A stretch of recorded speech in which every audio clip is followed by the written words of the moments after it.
¿Sabías que el hombre más sabio de la historia también fue el más dividido en su corazón?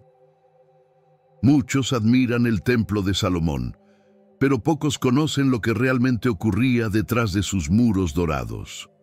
Intrigas, rituales de seducción, demonios bajo control y un harén con 1000 mujeres que tejían el destino de un imperio. Si alguna vez te has preguntado cómo la sabiduría puede convivir con la decadencia, este relato va a revelarte secretos que no escucharás en ningún sermón. Porque lo que vas a descubrir aquí podría cambiar tu forma de ver la historia y tu fe para siempre. 1. El gran templo de Salomón. Cuando se menciona el templo de Salomón, no se habla de una simple estructura, sino de una joya de la historia antigua, símbolo de esplendor, fe y poder político. Construido sobre el monte Moría, en Jerusalén, cada piedra colocada llevaba el peso de una promesa divina. Se necesitaron más de 180 trabajadores y 7 años de labor constante para erigir esta maravilla. Revestido de oro puro y adornado con querubines esculpidos, el templo se alzaba como un faro de la presencia de Dios en medio de Israel. Su arquitectura reflejaba no solo la cultura hebrea, sino también la influencia de la arquitectura fenicia y el esplendor de los cedros del Líbano. Pero lo que más asombraba no eran solo sus muros dorados, sino la sinfonía celestial que parecía brotar de su interior. Los levitas entonaban cánticos mientras se realizaban sacrificios diarios, como si el templo respirara con vida propia. La tradición oral relata que el eco de las oraciones, unido a los aromas de perfumes exóticos quemados en los altares, creaban un ambiente que transportaba el alma. El templo sagrado era más que un edificio, era el lugar donde la humanidad tocaba lo divino. En cada rincón, desde los baños sagrados hasta los aposentos de los sacerdotes, se percibía una atmósfera de misterio y solemnidad. Detrás de su belleza y solemnidad también había un sistema administrativo imponente.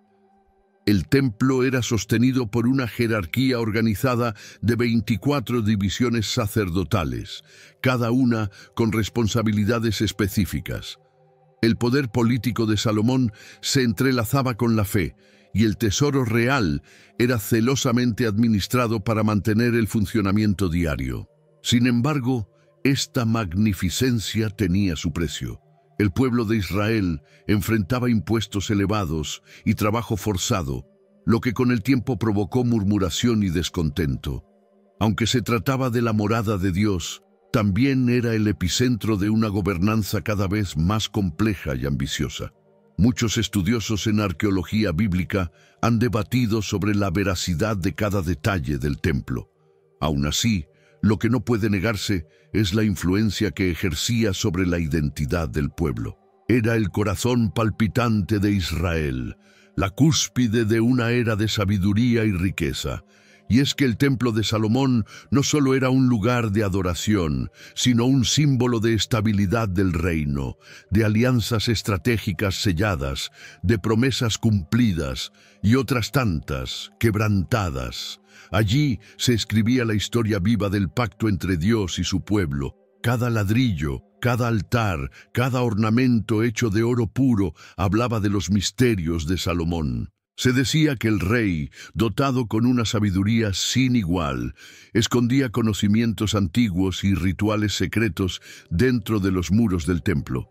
Algunos textos apócrifos incluso mencionan su dominio de la magia y la utilización de un anillo mágico para controlar demonios en la construcción.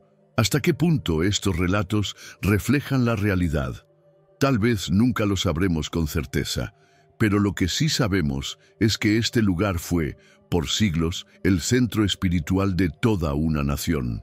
El templo de Salomón, con toda su riqueza y poder, fue una mezcla de gloria y advertencia, porque lo que empieza con devoción puede fácilmente deslizarse hacia el orgullo y la corrupción.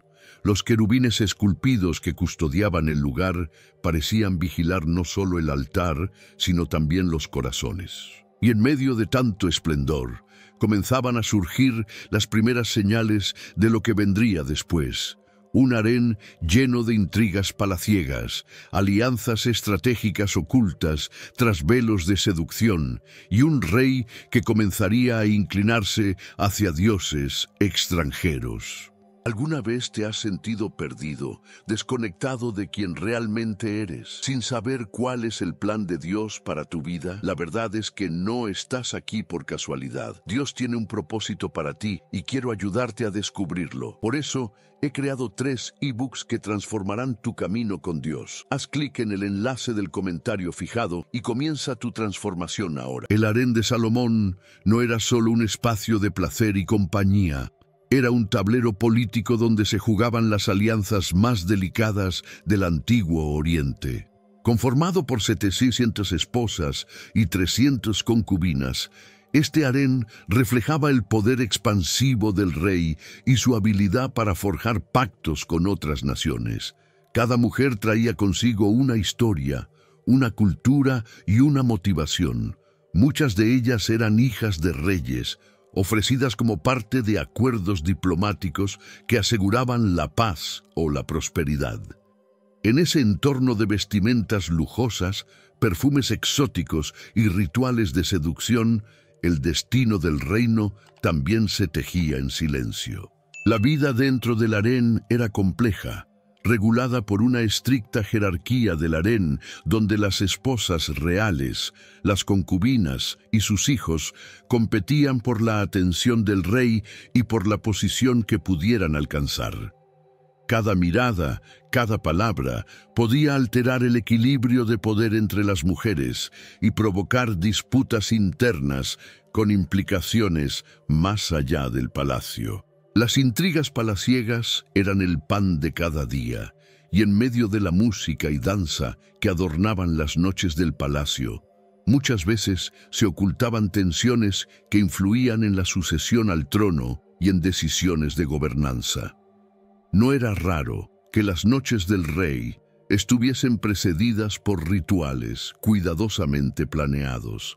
Las mujeres eran preparadas con baños sagrados, aceites aromáticos y prendas hechas con telas finísimas. Todo formaba parte de una ceremonia no solo sensual, sino cargada de simbolismo político y espiritual. El Cántico de los Cánticos, atribuido a Salomón, resuena como un eco de esas noches llenas de poesía, susurros y expectativas.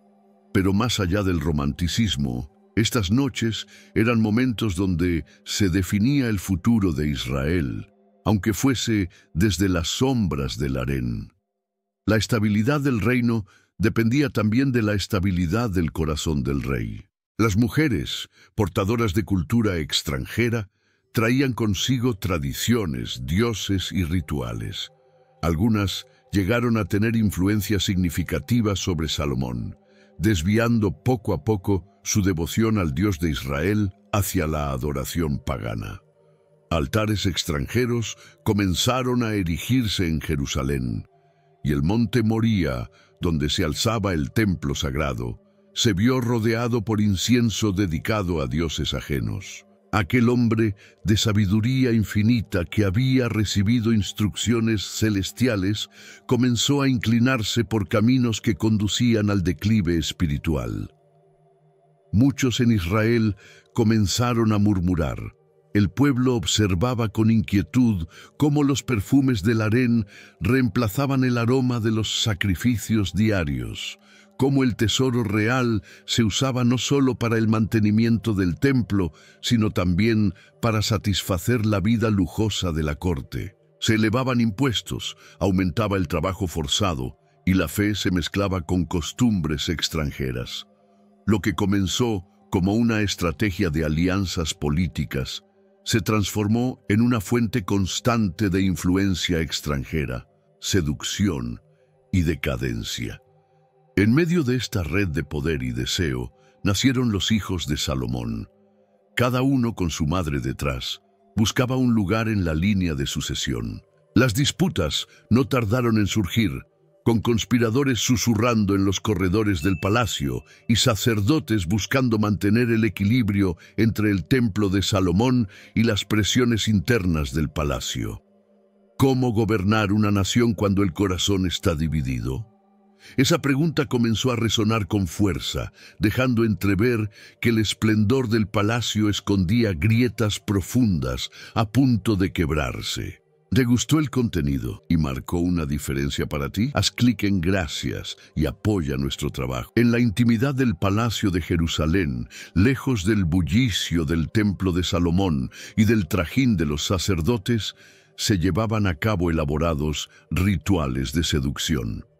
Estos no eran actos impulsivos ni vacíos de intención, eran ceremonias cuidadosamente orquestadas que combinaban el poder del cuerpo, la cultura y el espíritu. Las mujeres del harén, preparadas para encontrarse con el rey, pasaban por baños sagrados llenos de hierbas, esencias raras y perfumes exóticos traídos de regiones distantes.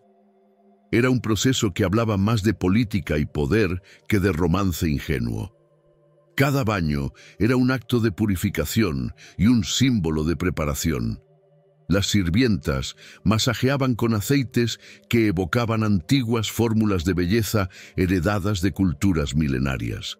Los espejos de bronce reflejaban cuerpos cubiertos por vestimentas lujosas, bordadas con hilos de oro puro, mientras se oían melodías suaves, compuestas especialmente para inducir calma y deseo. Aquellas noches en el palacio no eran improvisadas, eran escenarios donde se tejía la política del corazón, pero también del reino. Las mujeres no solo seducían con su apariencia, sino con su historia, su linaje y su inteligencia. Muchas eran hijas de reyes, instruidas en poesía, filosofía y diplomacia. Traían consigo lenguas, costumbres y rituales secretos que ampliaban los horizontes del rey. En esos momentos privados, Salomón no solo escuchaba canciones y versos, sino también relatos de pueblos lejanos que podrían convertirse en aliados o enemigos. Cada noche podía ser un nuevo tratado de paz sellado con un susurro entre sábanas. El harén entero funcionaba como una corte dentro de la corte, donde las mujeres se formaban para momentos como esos. La jerarquía del harén se manifestaba también en estos rituales. No todas podían acceder al rey y no todas eran preparadas de la misma manera. Algunas tenían días o semanas de preparación, otras eran excluidas por celos, intrigas o por haber caído en desgracia. En medio de todo, el anhelo de cada mujer era claro: conquistar el corazón de Salomón o al menos asegurar una posición de influencia a través de un hijo. El Cántico de los Cánticos revela la profundidad de la pasión, pero también deja entrever el carácter sagrado y enigmático de estas uniones. No era solo sensualidad, era una danza entre el misterio y el poder. La música y la danza llenaban los corredores con una atmósfera hechizante, casi mágica. Algunos incluso afirmaban que Salomón recurría a rituales antiguos, influenciados por conocimientos de otras tierras, para incrementar su atracción y abrir los corazones. ¿Era esto magia? ¿Era sabiduría? ¿O era la seducción elevada a arte espiritual? Detrás de cada noche encendida por velas y canciones se escondía un propósito mayor, porque lo que parecía un simple ritual de placer muchas veces servía como preludio para decisiones que impactaban al reino entero. Y mientras las vestimentas caían suavemente al suelo, se escuchaban promesas, nombres de dioses extranjeros, propuestas veladas. Así, sin levantar espada ni pronunciar decretos, el reino se transformaba desde la alcoba. Y entre los ecos de risas y susurros se abría paso un nuevo conflicto, el de la música y la magia del palacio. Los pasillos del palacio de Salomón no estaban hechos solo de piedra, oro puro y cedros del Líbano. También vibraban con una sinfonía celestial que envolvía el ambiente con una mezcla de misticismo y poder. Músicos y levitas ensayaban melodías inspiradas por lo divino, muchas veces acompañadas por salterios, címbalos y arpas. El eco del Cántico de los Cánticos no era solo poesía, era parte del alma del lugar, una manifestación de la espiritualidad que se entrelazaba con el deseo. El sonido era parte de los rituales secretos que ocurrían más allá del templo de Salomón, donde el corazón del rey latía al ritmo de flautas y tambores sagrados. La música se usaba como herramienta de armonización espiritual. Antes de que el rey recibiera a alguna esposa del harén, los salones eran ambientados con danzas y cánticos que creaban una atmósfera sagrada y seductora a la vez. Todo respondía a un orden milenario, a una coreografía invisible que mezclaba lo humano y lo divino. Algunos relatos de la tradición oral afirman que incluso se usaban cánticos con frecuencias específicas para influir en los sueños del rey, potenciando visiones y decisiones cargadas de sabiduría de Salomón. La magia del palacio no estaba en hechizos lanzados con varitas, sino en los gestos, las miradas, las notas que parecían venir del cielo.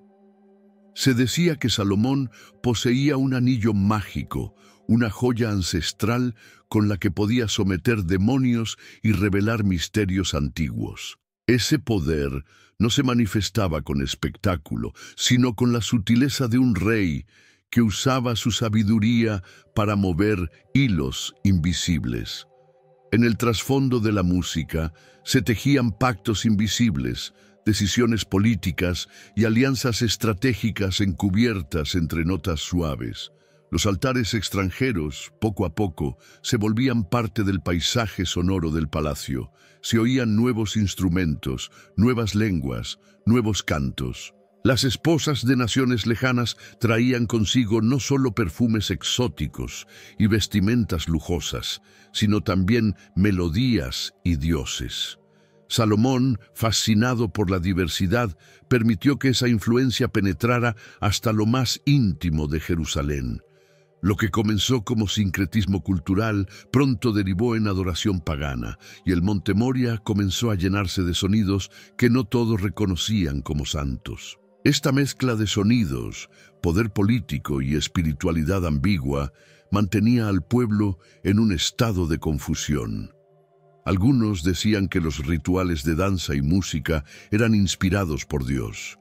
Otros murmuraban que ya no era el Dios de Israel quien era honrado, sino fuerzas extranjeras. La corrupción espiritual se camuflaba en belleza y armonía. Sin embargo, dentro del palacio, el espectáculo continuaba. Bailarinas guiadas por ritmos secretos, levitas tocando con manos expertas y el rey atrapado en una red de sensaciones. En medio de esa sinfonía nacía una tensión silenciosa. El pueblo sentía que algo cambiaba, que las melodías que antes conectaban con el cielo ahora tenían un eco ajeno. El palacio de oro seguía brillando, pero las notas que lo llenaban revelaban que el alma del reino ya no era la misma. Y mientras la música encantaba a los visitantes, otro rumor crecía entre los pasillos.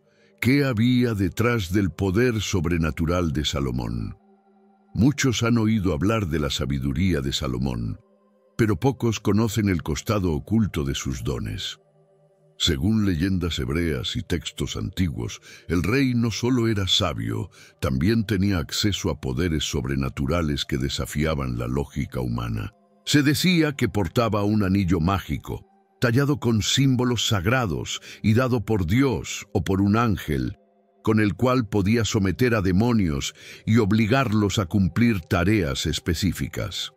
Algunos textos antiguos aseguran que este mismo anillo fue usado para construir el Templo de Salomón, coordinando fuerzas invisibles bajo la autoridad divina del rey. Estos relatos no eran solo supersticiones populares. La cultura hebrea los conservó como parte de la tradición oral, asociando la figura de Salomón a una capacidad espiritual tan profunda que incluso los espíritus le obedecían. Con su anillo era capaz de interrogar demonios y revelar misterios antiguos que escapaban al entendimiento humano. Algunos afirman que fue así como descubrió los planos secretos del templo y cómo logró erigir una obra tan monumental en tan poco tiempo. ¿Sabiduría? Sí. ¿Milagro? También. ¿Magia? Tal vez, pero siempre subordinada a la voluntad de Dios. La Biblia en sí no desarrolla estos relatos en detalle, pero libros como El Testamento de Salomón exploran profundamente esta faceta enigmática del rey.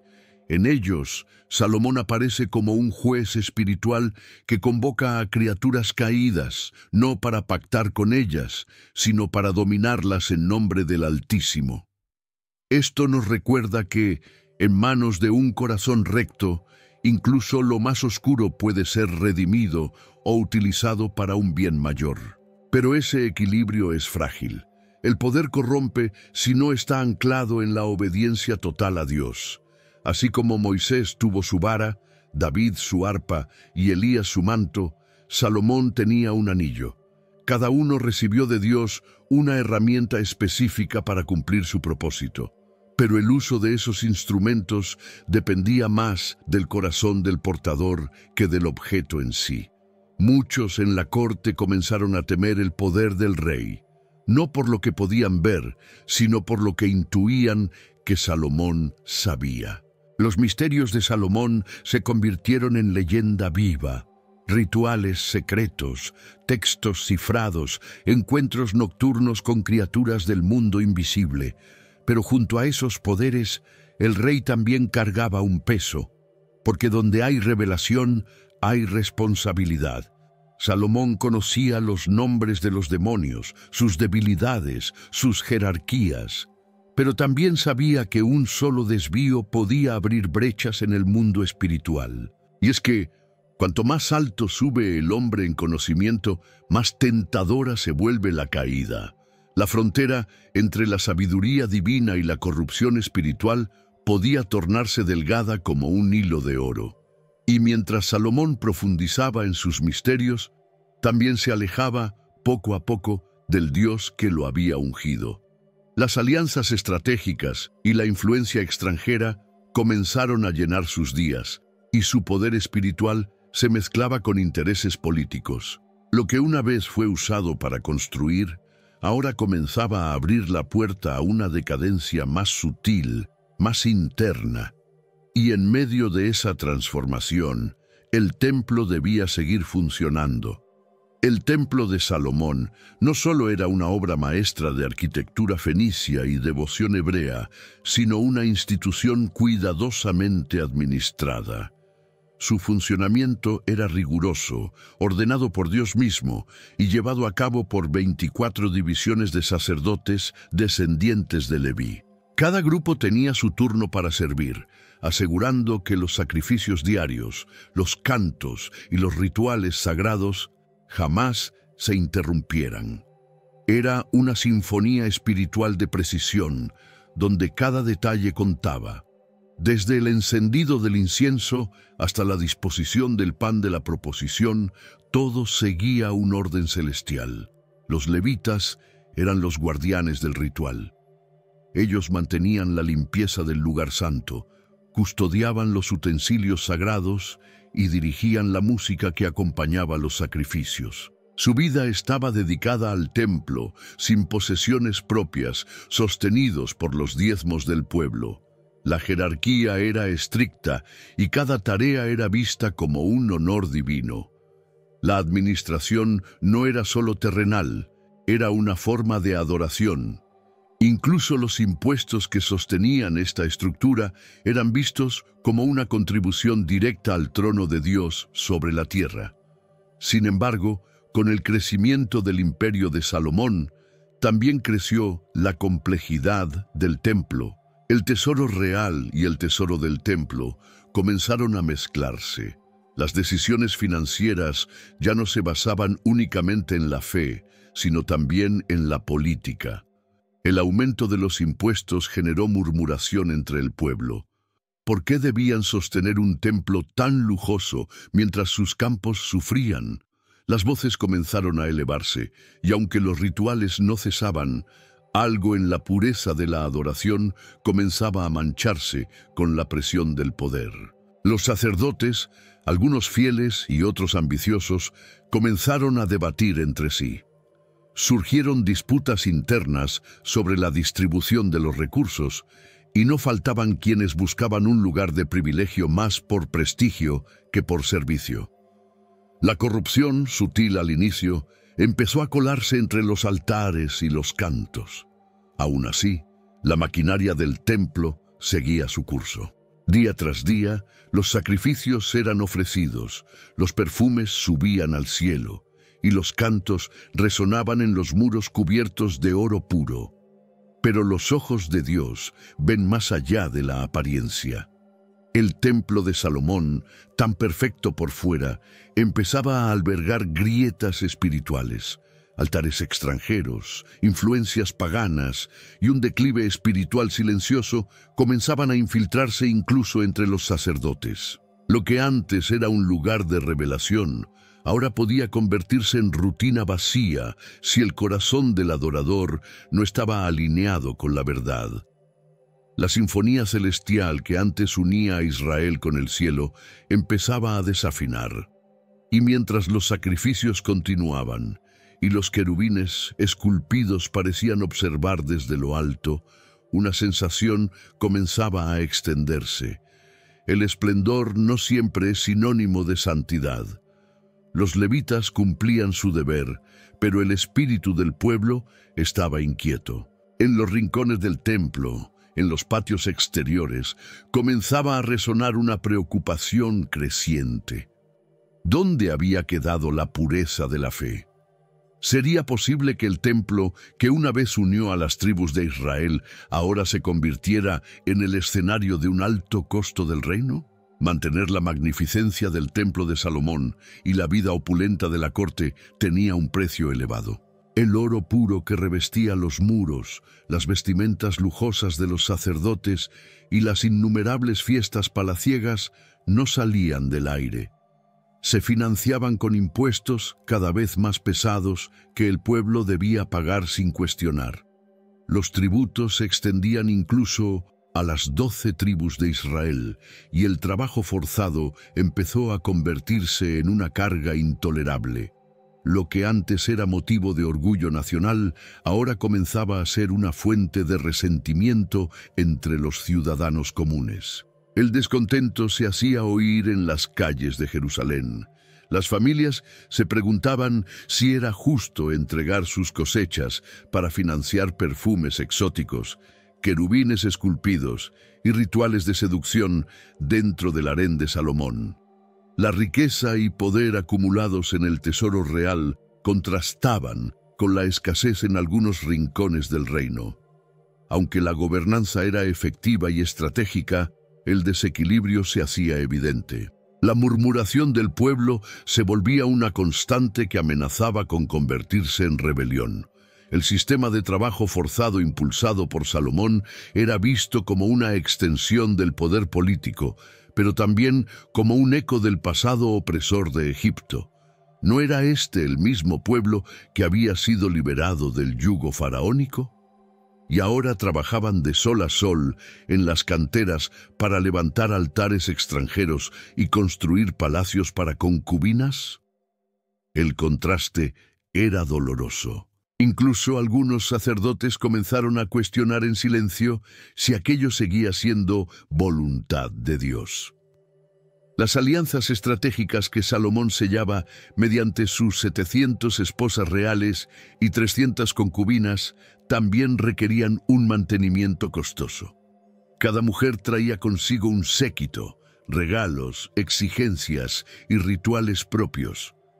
El harén era una máquina diplomática, pero también una fuente de gasto inagotable.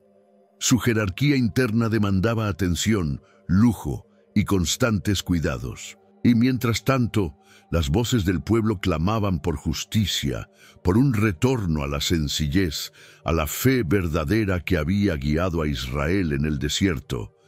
La influencia extranjera no solo se infiltraba en la espiritualidad del reino, sino también en su economía. Algunos productos de lujo, como sedas, maderas raras y especias, llegaban desde tierras lejanas, pagadas con el sudor del pueblo hebreo. El comercio florecía, pero no todos se beneficiaban por igual. Los hijos de Salomón, criados en ese ambiente de excesos, crecían sin conocer el valor del sacrificio, y mientras el palacio brillaba, el alma del reino comenzaba a oscurecerse. Y así, mientras el templo sagrado seguía siendo el símbolo visible de la fe, el costo de mantenerlo se convertía en una carga invisible que iba erosionando lentamente la estabilidad del reino.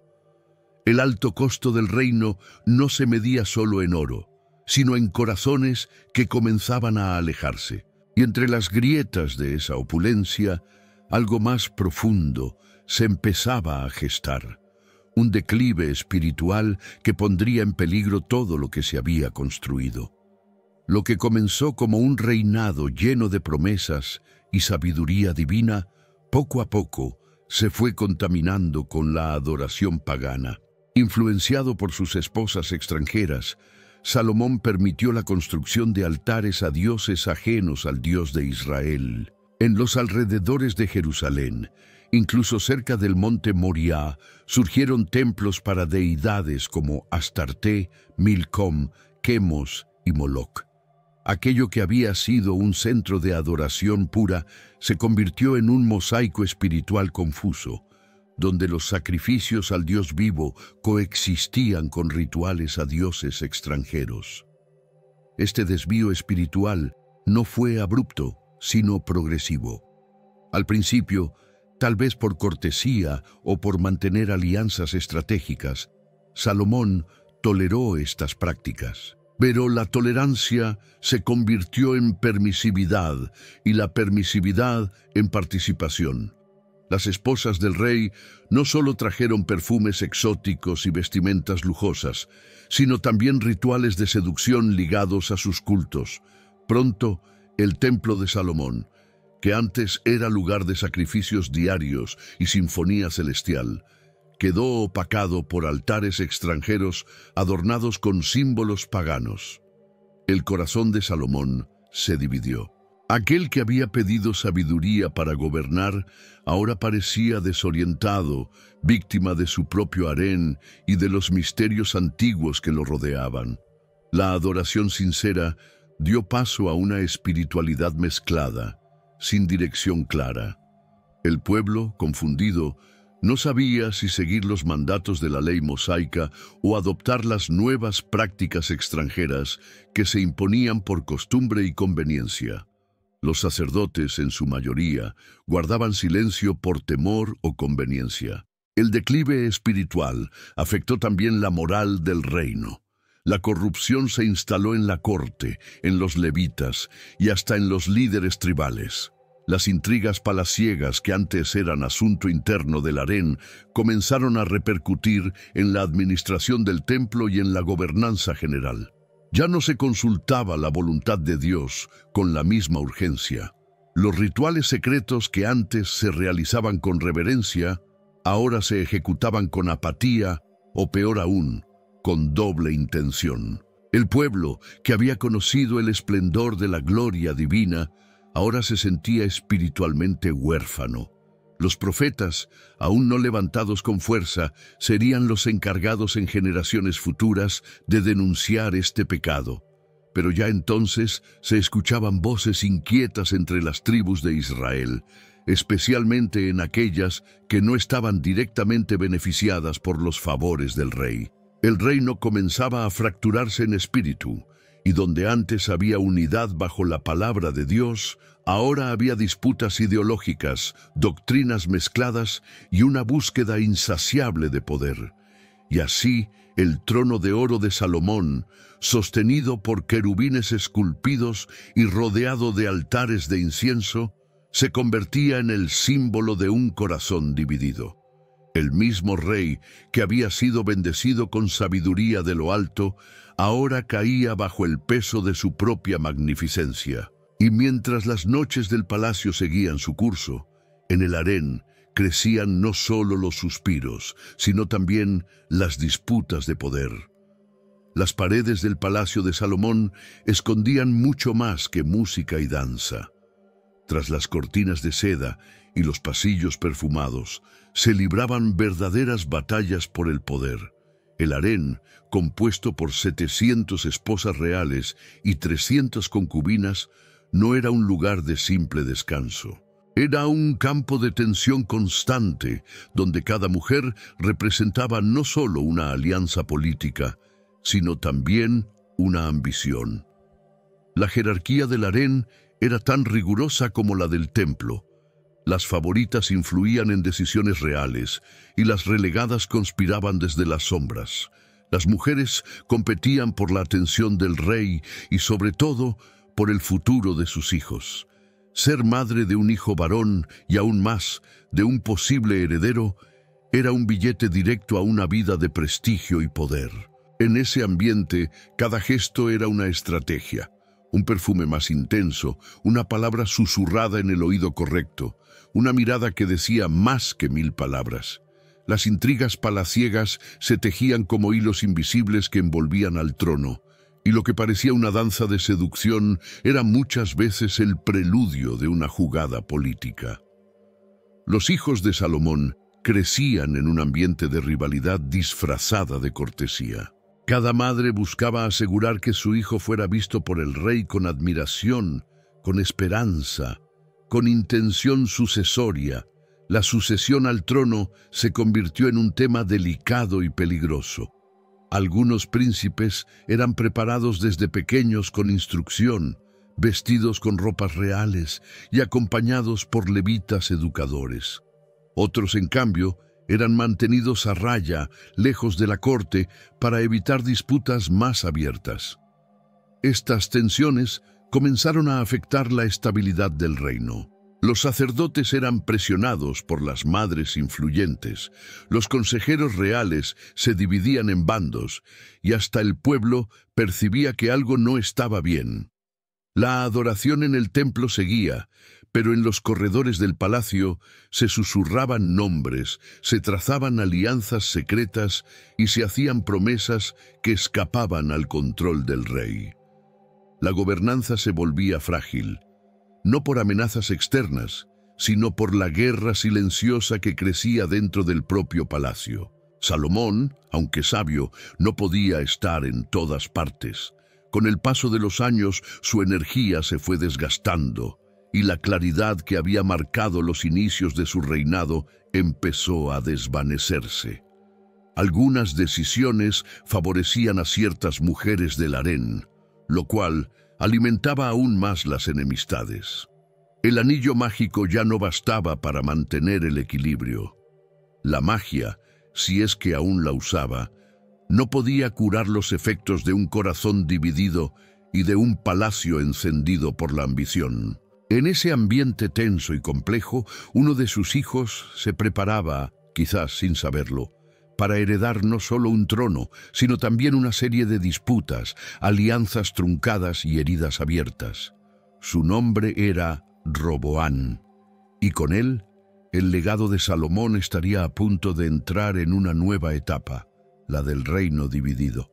Tras la muerte de Salomón, el esplendor del reino comenzó a desmoronarse, dejando ver las grietas que por años se habían ocultado bajo capas de oro puro y promesas de sabiduría. Roboán, su hijo, heredó no solo el trono, sino también las consecuencias del declive espiritual y la tensión política que su padre había sembrado. Lejos de la prudencia que caracterizó los primeros años del reinado de Salomón, Roboán optó por la soberbia. Cuando el pueblo, cansado de los impuestos elevados y del trabajo forzado, pidió alivio, su respuesta fue brutal. «Mi padre os castigó con azotes, yo lo haré con escorpiones». Esa decisión marcó el principio del fin. 10 de las 12 tribus de Israel se rebelaron y se separaron, dando lugar al reino del norte bajo el liderazgo de Jeroboam. La unidad de Israel, forjada con tanto esfuerzo y sellada en el templo sagrado, se rompió en un instante. La sucesión al trono, que había sido diseñada para perpetuar el orden y la bendición divina, terminó convirtiéndose en el detonante de una fractura histórica. Roboán retuvo solo Judá y Benjamín, junto con Jerusalén, pero el resto del reino eligió un nuevo camino. La división no solo fue política, fue también espiritual. Mientras Jerusalén conservaba el templo de Salomón y sus rituales sagrados, el nuevo reino del norte erigió altares propios, alejándose de la ley y del culto establecido por Dios. La adoración pagana, que había infiltrado lentamente la corte de Salomón, encontró ahora terreno fértil para expandirse. La influencia extranjera, los dioses foráneos, las prácticas corrompidas ya no eran un problema oculto entre muros palaciegos, ahora eran política oficial, costumbre y cultura dominante en gran parte del territorio que antes glorificaba a Yahvé. El legado de Salomón se volvió un espejo complejo. Por un lado, dejó un templo incomparable, una ciudad de renombre mundial y un cuerpo de sabiduría sin precedentes. Pero por otro, dejó un pueblo dividido, un reino debilitado y una fe fragmentada. Las leyendas de su poder, su anillo mágico, los demonios bajo su mando, su dominio espiritual, ya no compensaban el dolor causado por el desvío de su corazón. La historia lo recuerda con honor y pesar. Fue el hombre más sabio y a la vez aquel que no supo proteger su corazón hasta el final. Roboán, atrapado entre las sombras de su linaje y el peso de sus propias decisiones, no logró recomponer lo que su padre quebró. Gobernó desde un trono que había perdido su respaldo divino y su unidad nacional. Las intrigas palaciegas continuaron, pero ya no con el brillo del poder, sino con la angustia de un reino herido. La adoración auténtica se volvió ritual vacío para muchos. Y el templo de Salomón, aunque aún erguido en Jerusalén, ya no era el símbolo inquebrantable de la presencia de Dios, sino un recuerdo de lo que alguna vez fue. Así concluye el relato de una era gloriosa y de su dolorosa caída. La historia de Salomón y su descendencia nos deja una enseñanza eterna. No hay riqueza, sabiduría ni poder humano que pueda sostener un reino si el corazón del rey se aleja del Dios que lo ungió. Porque no basta con edificar templos majestuosos si el alma del pueblo se desmorona. Lo que empieza con devoción puede terminar en ruina si la fidelidad se sustituye por la vanidad. Y esta verdad, tan antigua como los querubines esculpidos en el templo, sigue resonando aún hoy. Después de todo lo que has escuchado, hazte una pregunta sincera. ¿Estás edificando tu vida como Salomón al principio o al final de su reinado? No basta con tener sabiduría o grandes logros si el corazón se aleja de Dios. Hoy puedes comenzar a restaurar tu altar personal, renovar tu fe y gobernar tu vida con integridad. Te invito a dejar en los comentarios qué parte de esta historia te impactó más. Suscríbete al canal y activa las notificaciones, porque aún hay mucho por descubrir en los misterios de la palabra. ¿Sabías que así como Salomón fue guiado por mensajeros celestiales, tú también tienes un ángel asignado desde tu nacimiento? En el próximo video descubrirás qué ángel te protege según tu fecha y el mensaje oculto que Dios ha reservado solo para ti. No te lo pierdas.